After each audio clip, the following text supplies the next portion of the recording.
Hello and welcome back to another episode of They Don't Teach This in Law School. I'm your host, Charlie Mann of law firm Alchemy. I'm excited to talk with someone who I've known for quite a while through her journey with Smith.ai, helping law firm owners with virtual reception services and all kinds of, I don't even want to get into the details here because we'll have time to go into it as we talk.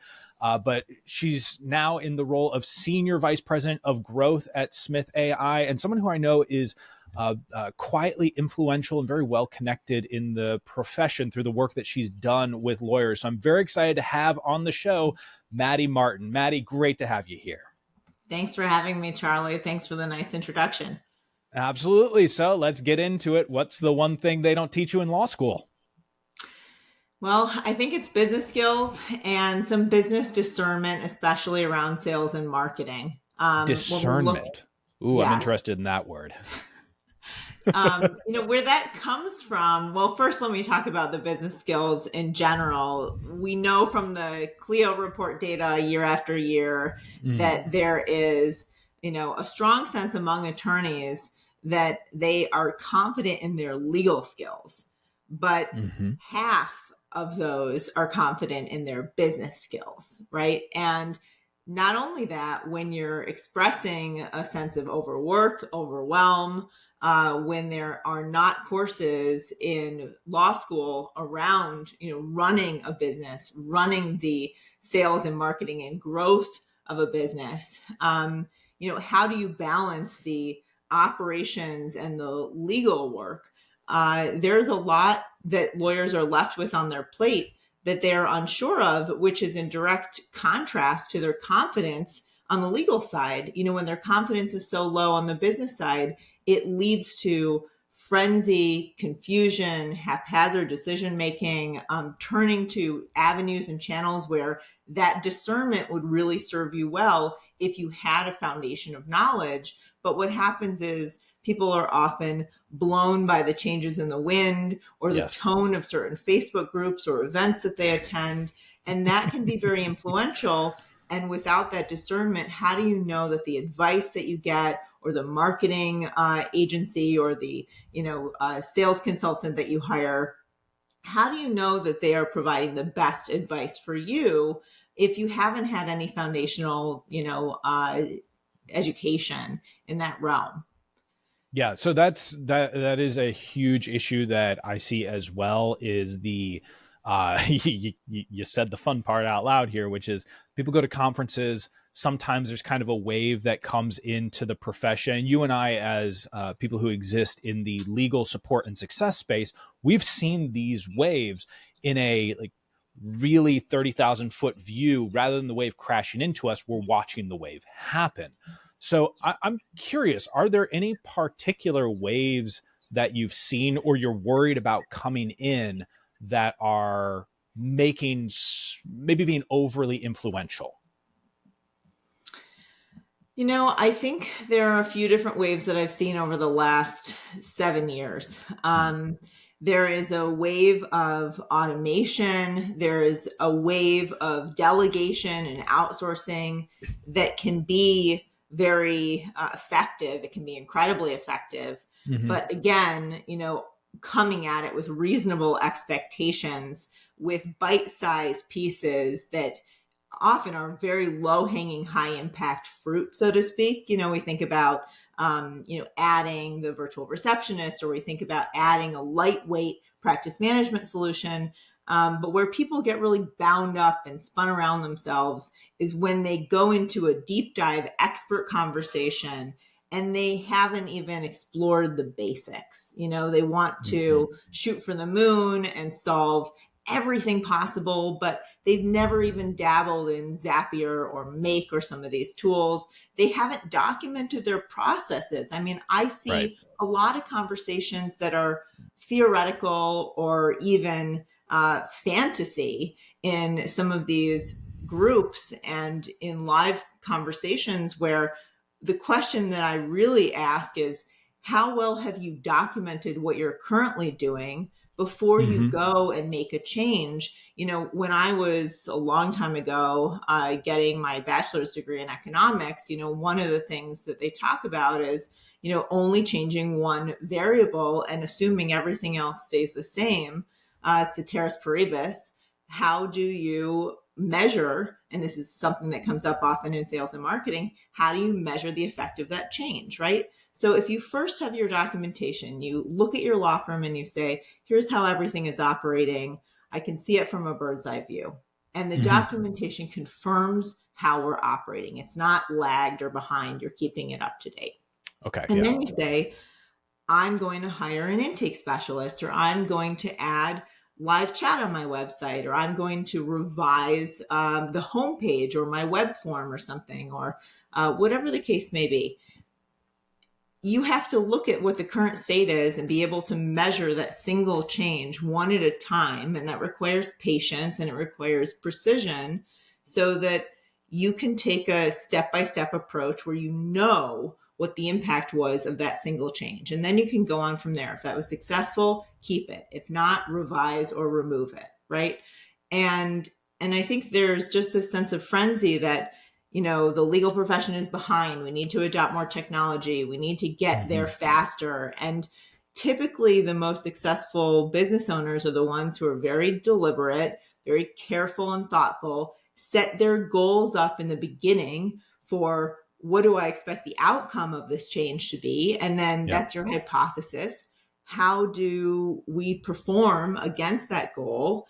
And then you have a good sense of how you'll do tests from then on. And you can add and change to your business with a sense of predictability. And also, if you have staff, you're controlling the chaotic mindset that can be adopted when there's constant change, and you want to avoid that. So you can present those plans, you can share those expectations with your team and really get them on board, because one of the things that also happens is, due to lack of experience, not lack of intention, staff, as you start to build staff at your firm, they feel disenfranchised when you have all these ideas. What does this mean for me, right? And it's not just humans versus AI.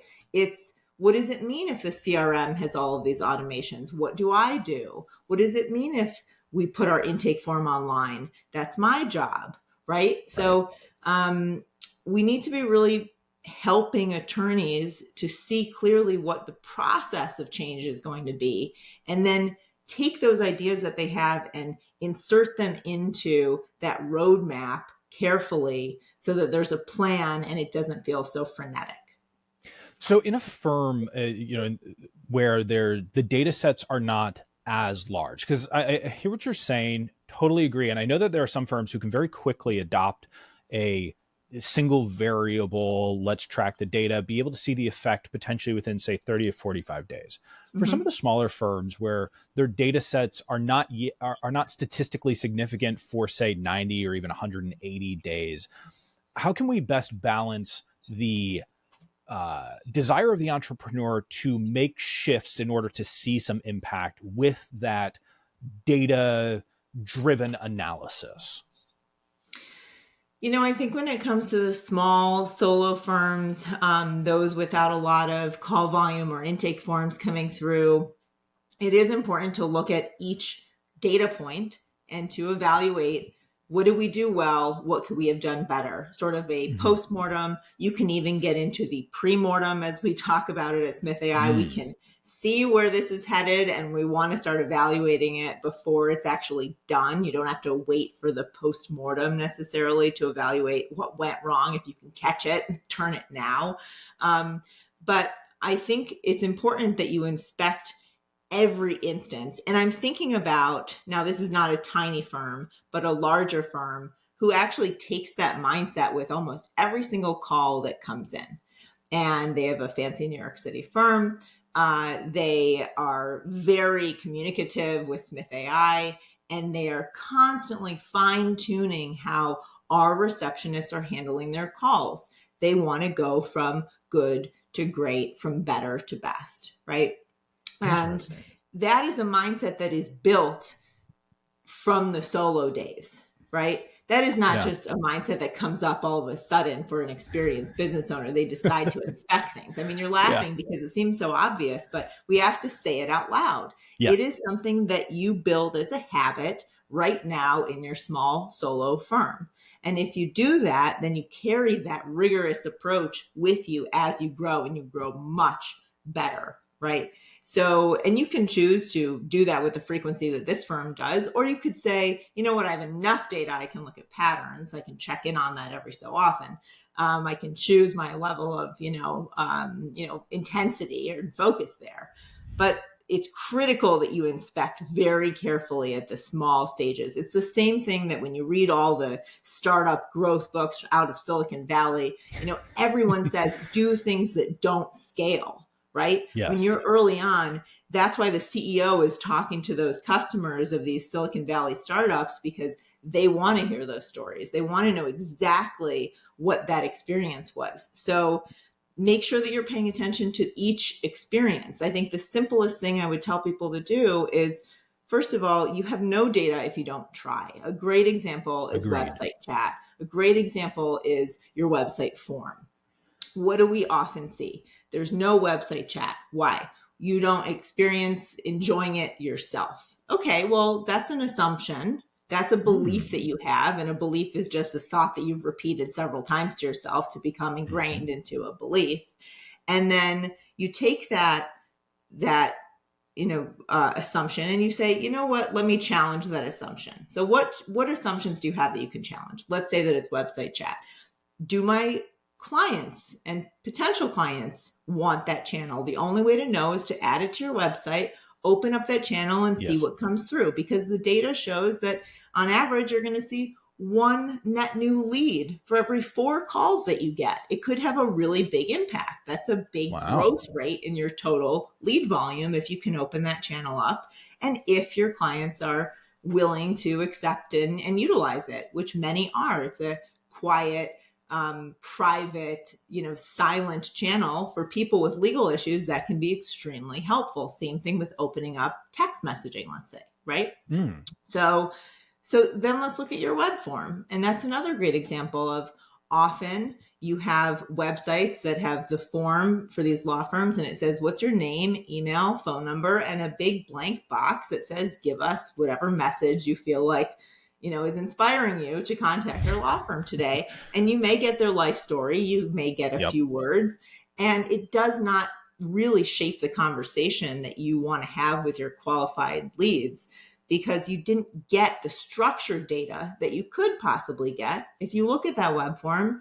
And maybe you're asking about this specific type of matter. Maybe you're asking if there's already a court date scheduled, or if you've worked with any other attorneys on this before. How ready do you feel to pursue and invest in this with an attorney, right? That's a I mean, good there's one. a number of different questions that you could ask, and it's all going to be specific to your practice area or areas, right? But Yeah. people are afraid of adding more questions to their web form because they think it's going to turn people off and they're not going to get the leads. Typically, the good leads respond well to more precise questioning. So it's not necessarily the case. It's, again, just an assumption. So these are examples of things that you can easily change. They're easily changed back. And if you look at the data from the first week or month, yes, maybe you're only going to have 5 web form leads. Maybe you're only going to have 5 chats, but look at those. Is that person genuine and sincere? Are they indicating that they're a good fit for your firm? Were you responsive to those web form leads, or did you take, or your team take 24, 48 hours to get back to them? What are your processes in place for that? Did you set it up for success, or do you need to redo the test or revise it? These are all things that are within reach of any business size. So this takes us directly to the intersection of technology, the providers, and how to be a good customer, which is something that I like to talk about anytime that I have someone who is a vendor or a support system, especially on the technology side, for law firm owners. So you obviously have spoken with a lot and worked with a lot of law firms that use Smith.ai and its various product suite. How can a law firm owner be the type of customer who gets as much value as possible from the service provider and make better decisions as a partner in the process? Oh, that's a great question. I think it is an iterative process. And again, this comes from really having a clear understanding of where am I now, evaluating the current state. And that has to be a conversation that if that vendor or provider, that solution provider is not asking you enough questions about your current state, my recommendation is to be really proactive in telling that story so that they get that very clear. There are a lot of fantastic vendors in this space serving law firms in a technology capacity. The amount of discovery that is done in that initial sales process will vary. So I'm encouraging you to be very proactive about here's my current state. Tell me what I haven't provided to you, and then I can provide that. But I have this many calls a month. I know I'm missing calls. My growth goals are to work with this many clients. I have capacity to work with them.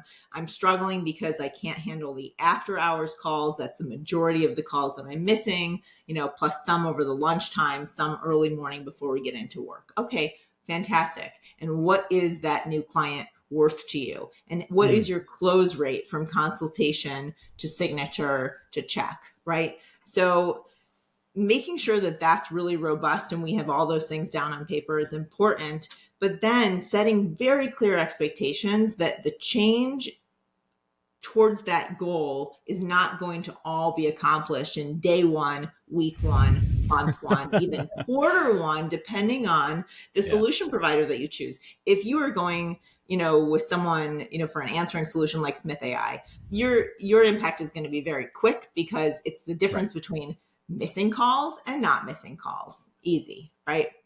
But there are still refinements that need to happen between missing calls, not missing calls. All right, now we set the bar to something else. We're not missing calls anymore. Check that off the list.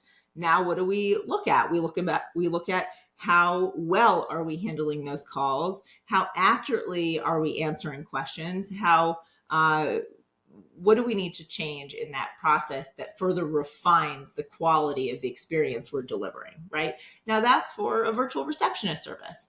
It might also apply to chat and other things.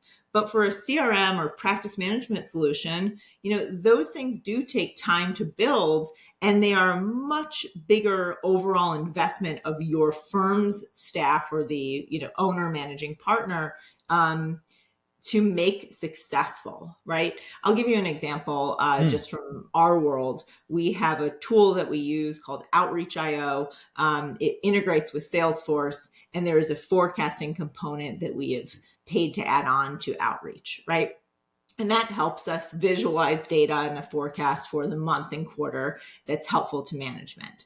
Now, that tool is only as good as we show up for those calls, as we show up for the implementation, as we give access and guidance to that facilitating team, right? And that is the same thing that happens with a CRM, with any migration, with any bolt-on technology, with any automations.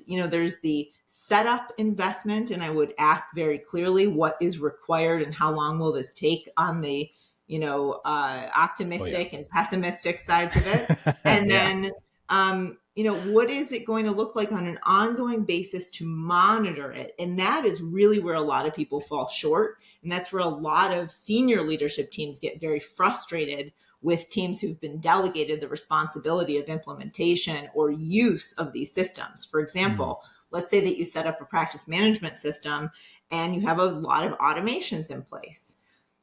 In the beginning, there's a lot of inspection that's required to make sure that there's quality assurance that that automation is properly flowing through, that your intake specialist isn't sitting there twiddling their thumbs because they're not getting any intakes. And you realize, well, they're not busy because there's something that's stuck in the automation. And people who have not had a lot of experience working with technology don't know to proactively look up the chain and say something is stuck, or raise their hand and say, I haven't gotten any intakes today. They'll sit there and they'll do all the other myriad tasks that they're responsible for. They're busy, right? So the issue is you need to have a plan for accountability, for transparency, and for auditing and monitoring these systems. Like, the biggest thing that is missed in a small and even medium-sized firm is that we set up these systems, we have certain expectations, but we don't set up the monitoring of things working well and things slipping through the cracks. Like, we want an alert system that says something is broken, or someone hasn't updated a sales record in a little while, or someone had a consultation. Let's say an attorney at your firm is responsible for certain consultations.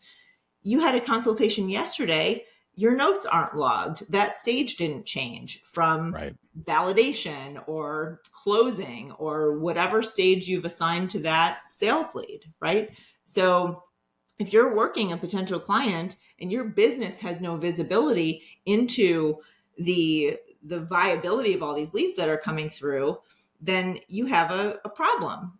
Let's say that you had shareholders. Let's say that you Right. had a board and Great you were framework. on the stock exchange. How would you be accountable to the business growth and the funnel that you have created? You should have the ability to have a snapshot and to be told, as a busy business owner, as a law firm manager, whatever, that there is something that needs your attention. Something doesn't look right. Someone didn't log their meeting notes from yesterday. To me, that would be a big red flag, right? And if you're not expecting that of yourself in a solo atmosphere or as you grow, it's very hard to identify those gaps and holes later on because you don't have those habits. So what is falling through the cracks? Where is there the leak in the bucket? And make sure that as any process with an implementation, you're including those requirements of that team who's helping you with it. So you say, thank you for this implementation. How are we going to know if things don't go as planned, right? If anyone Yeah. has ever used Zapier or Make, you get an error email anytime that something doesn't go as planned. And we have to assess, are those errors expected, or is something broken? And is our solutions architect going to go and work on it? What is your level of responsibility for when things are broken? Who is going to help you maintain that? Do you have a contract with your practice management solution that is going to help you maintain it and troubleshoot, or do you need Right. to come up with another solution? Do you have that in-house expertise? Typically, we don't find that at most small, law firms.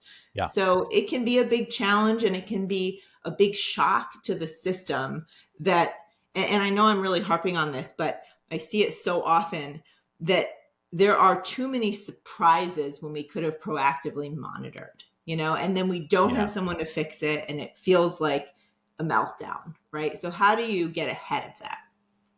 Well, and it goes to something that's very different about technology these days. And you use the phrase bolt-on technology versus technological solutions, say a couple of decades ago, where it used to be a lot more, say, RFP, request for proposal based, where you'd be going out to small technology solution providers and they would build a semi-custom, maybe like they're constructing on Ruby on Rails, your own piece of software that has some existing architecture. And now we're in this era where access to technology is so much greater, but it's less about the custom solution for you, which would be very expensive, and instead going and finding solutions that exist and figuring out how they work within the framework, the tech stack that you already have. And that's very different. And because it's a transition that's, even though the phrase is technically inaccurate, it's the frog in the boiling water, right? But there is that, we've gotten to this point where everyone, I shouldn't say everyone, that's absolutism, and I detest absolutism, but a lot of people think that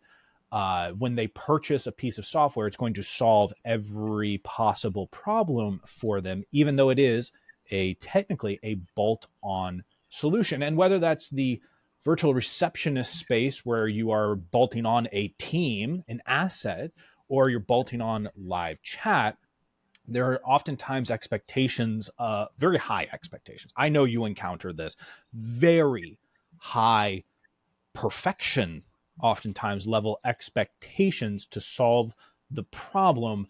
Uh, when you see that, how can all of us in the law firm success and support space better manage expectations communicate with law firm owners? And then for law firm owners, what should they understand about all this to, again, be successful partners in the process?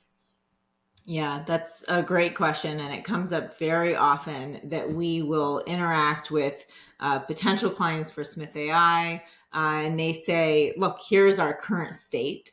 We're missing 50% of our calls. When we get someone on the phone, oh, it's real. I I mean, know. It's just like, it always astonishes me, Maddy. Like, even though you and I have heard these numbers time and again, it still feels like a blow to the chest.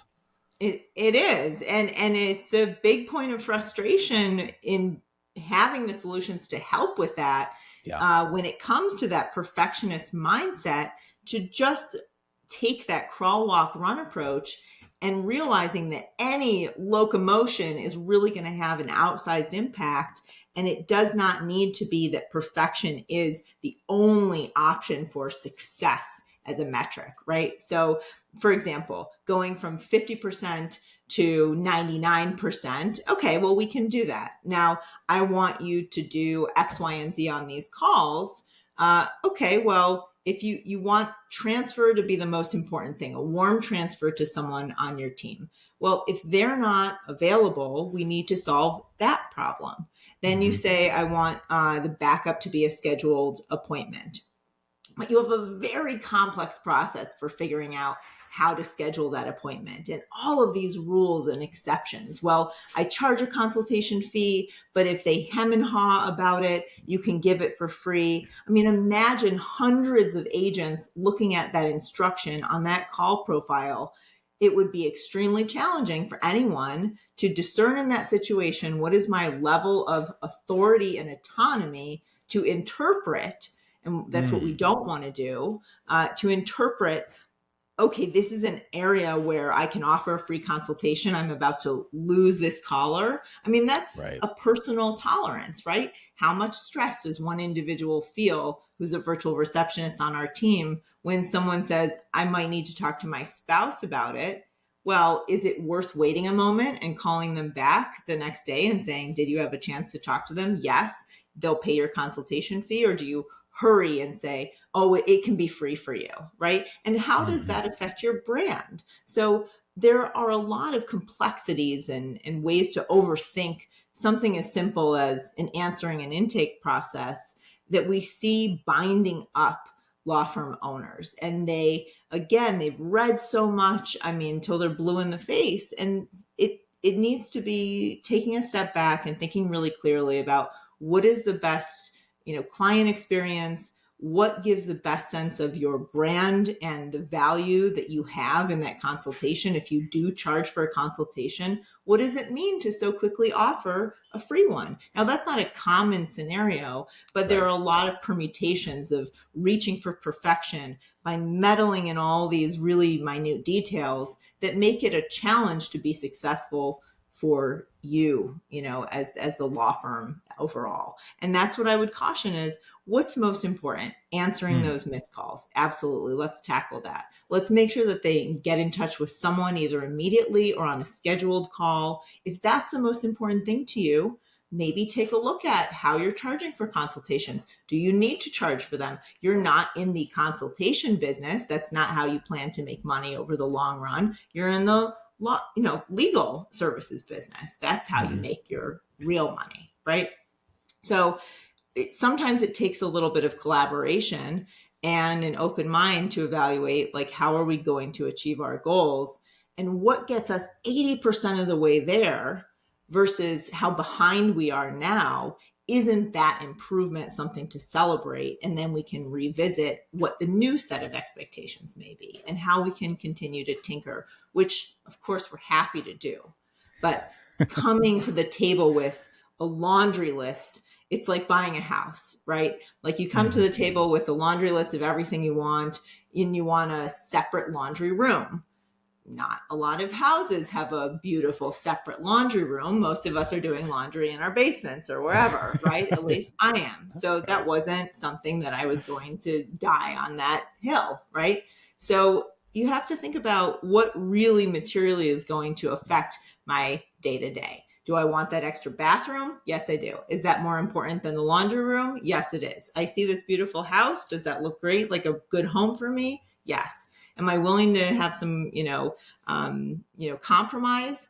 Yes, because I got all these other things that I wanted. And do I Mm-hmm. think about that laundry room? I don't, right? So, just an example of some of the conversations that we have that are sometimes more of a challenge, and there is a learning curve. And my encouragement is try to get ahead of that. Try to see in the bird's eye view the 80% gain in productivity and profitability and professionalism that you have with a lot of these solutions. That CRM, man, the day that someone has perfectly constructed the CRM or practice management system that does not need any more tuning, like that will be the end of days. Like that does not exist, right? There's Agreed. never perfection there. Yeah.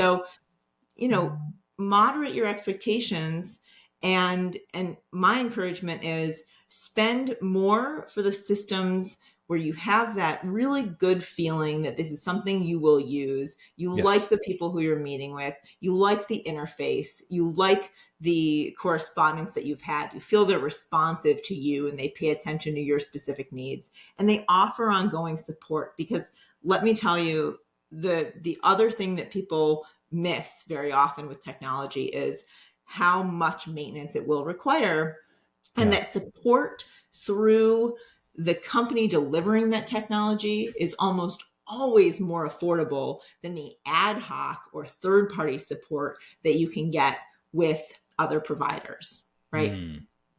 Yeah. And they also have secondhand knowledge. They don't have direct access to the product team, et cetera. That's right. That's right. Okay. So a lot of kind of insider wisdom being dropped in here. I hope everyone has paid close attention and has really digested. In some ways, it's very simple to be a very good partner of any vendor that you have. It's that level of intention, that level of communication. It's that idea of all of these are somewhat of a bolt on solution. And if you don't understand that and you assume that everything is just 100% customized to you, you may set up expectations erroneously, which can cause friction in the partnership. And then you don't get the maximized potential benefit. So, everyone out there, anytime that I talk with a vendor, it's communication. Communication matters. Proactive communication, healthy communication, non reactive communication makes a huge difference. So, Maddy, if people want to learn more about Smith AI or want to connect with you directly, what's the best place for them to do that? Yeah, they can visit us online at smith.ai, and they can find me on LinkedIn. Or if I'm in some of your Facebook groups, maybe you'll see me there as well. But yeah, find me on LinkedIn. That's a good, reliable place to catch me. Excellent. So, final little three-parter question for you, Maddy, which is what are you reading, watching, and listening to these days? I'm reading this really fascinating book by Linda Tellington Jones on T-Touch for dogs. So it's a calming technique, grounding sort of technique for animals, which I find really fascinating. What was the second question? Watching and listening to. Watching, I have a habit of watching all the crime dramas and detective shows. If anyone wants a recommendation, I really liked Homicide Hunter. That was a very fun one. Veteran detective who takes you through these stories, and there's an actor portrayal, but you sort of end up liking that character. It's not the cheesy type that you expect at the beginning. And last question, sorry, Charlie, what was it? Listening to. Listening to. It's interesting. I listen to a lot of dog training, and I also listen to a lot of spiritual podcasts. So I find that those two things go hand in hand, where my patience extends as my spirituality grows with the dog training and all the challenges that can bring. But I have a lot of fun with it. So, just lifelong learning. Yeah, I see you all the time, especially on Facebook, advocating for dog adoption, fostering animals, all of that. All the pictures are always adorable. I love dogs so much. Love the work that you're doing there.